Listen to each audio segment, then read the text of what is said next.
ప్రజా సమస్యల పరిష్కార వేదికలో వచ్చే అర్జీలకు సత్వర పరిష్కారం చూపాలని అధికారులను జిల్లా ఇన్ఛార్జ్ కలెక్టర్ కె కార్తిక్ ఆదేశించారు. సోమవారం కలెక్టరేట్లోని తికన ప్రాంగణంలో ప్రజా సమస్యల పరిష్కార వేదిక కార్యక్రమాన్ని కలెక్టర్ ఇతర అధికారులతో కలిసి నిర్వహించి పలు సమస్యలపై ప్రజల నుంచి అర్జీలు స్వీకరించారు. ఈ సందర్భంగా ఇన్ఛార్జ్ కలెక్టర్ మాట్లాడుతూ ప్రజల నుండి వచ్చిన సమస్యలను నిర్దిష్ట గడువులోగా పరిష్కరించాలన్నారు. ప్రజా సమస్యల పరిష్కార వేదిక కార్యక్రమానికి రాష్ట్ర ప్రభుత్వం ప్రత్యేక ప్రాధాన్యం ఇస్తున్న దృష్ట్యా సత్వర పరిష్కారానికి కృషి చేయాలన్నారు. ముఖ్యంగా రీఓపెన్ అవుతున్నటువంటి కేసులలో రెవెన్యూ అధికారులు అత్యంత జాగ్రత్తగా పరిష్కారం చూపాలన్నారు. అదే గ్రాండ్ స్కేల్లో మైపాడు బీచ్ లో కూడా we are conducting this yoga program. So అందులో కూడా డిస్ట్రిక్ట్ ఆఫీసర్స్ అందరూ కూడా have to participate. First of all, I appreciate all the district officers who attended in Swarnam Cheruvu event. It was a success. అందరూ కూడా చాలా బాగా స్టాఫ్ ని కూడా ఇంక్లూడ్ చేశారు ఆ యోగా సెషన్ లో. సో అదే విధంగా అంతే హెల్దీ యోగా సెషన్ మనం మైపాడ్లో కూడా కండక్ట్ చేయాలి. ఎస్పెషల్లీ పీడీ, డిఆర్డిఏ, డిఎంహెచ్ఓ,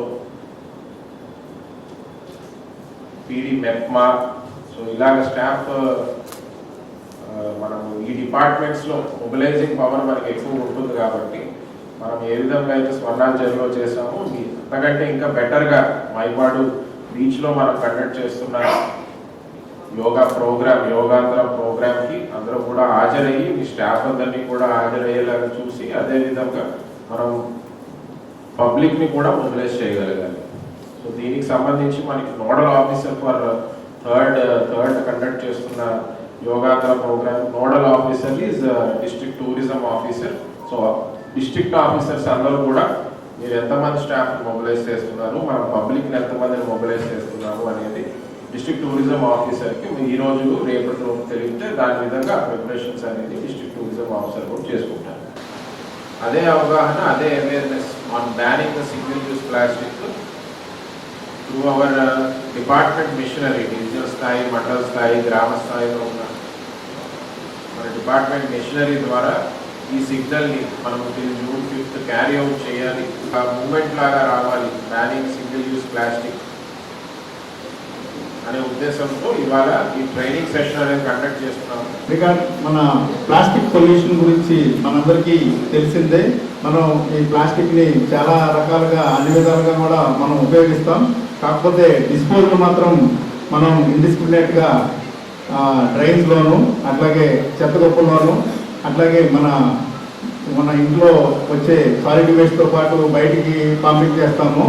ఇవన్నీ కూడా మనకి వర్షాలు వచ్చినప్పుడు, వరదలు వచ్చినప్పుడు ఇవన్నీ కూడా నదుల్లోకి, చెరువుల్లోకి, అలాగే అదేవిధంగా ఓషన్స్లోకి వెళ్ళి మన ఫుడ్ సైకిల్లోకి వచ్చి మనకి క్యాన్సర్ ఇలా ఇతర అందులో కూడా వాడచ్చు. కాకపోతే మినిమం 50 మైక్రాన్ థిక్నెస్ ఉండాలి.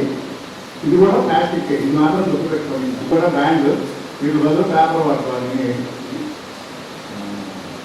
పేపర్ ఇదంతా పేపర్ ఇది కూడా కంపోస్టబుల్ క్యారీ బ్యాగ్స్ అని చెప్పి అమ్ముతూ ఉంటారు. పైన ఇట్లా మనకి టేబుల్ ఉంటుంది, సిపిసిబి నుంచి సర్టిఫికేట్ తీసుకున్నది, అలాగే హాలోగ్రామ్ ఉంటుంది. మీరు స్కాన్ చేస్తే ఈ ఫ్యాక్టరీకి సంబంధించిన పర్మిషన్ మీకు ఆటోమేటిక్గా రావాలి. వస్తేనే అది certified, CPCB certified compostable carry bag తయారు చేసే యూనిట్. ప్రొడ్యూస్ చేసే ఇండస్ట్రీస్ ఏవైతే ఉన్నాయో వాళ్ళని ఎగ్జిస్ట్ చేసుకుంటూ అది ఒక ఎజెండా పాయింట్ కింద పెట్టాలి. With that, I thank you for this presentation. Thank you. We are closing the green